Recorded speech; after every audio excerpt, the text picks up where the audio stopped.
അതുപോലെ തന്നെ സ്വരവീണ പാണി സാറിന്റെ ഒരു 5.5 മിനിറ്റിന്റെ ഒരു റെക്കോർഡിംഗ്. അദ്ദേഹം ഹൈദരാബാദിൽ, അതായത് ആന്ധ്രയിലുള്ള ഒരു വ്യക്തിയാണ്.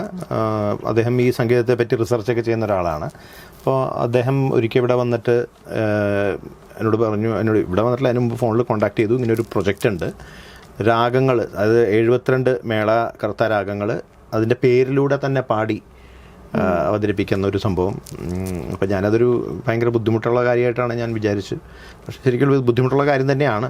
നമുക്ക് നമ്മുടെ മാതൃഭാഷയും മാതൃരാജ്യം, അങ്ങനെ അമ്മ, ഇതെല്ലാം നമുക്ക് അമ്മയുടെ സ്ഥാനം തന്നെയാണല്ലോ. അപ്പോൾ അങ്ങനെ ഒരു പാട്ടും കൂടി അദ്ദേഹം ചെയ്തിരുന്നു.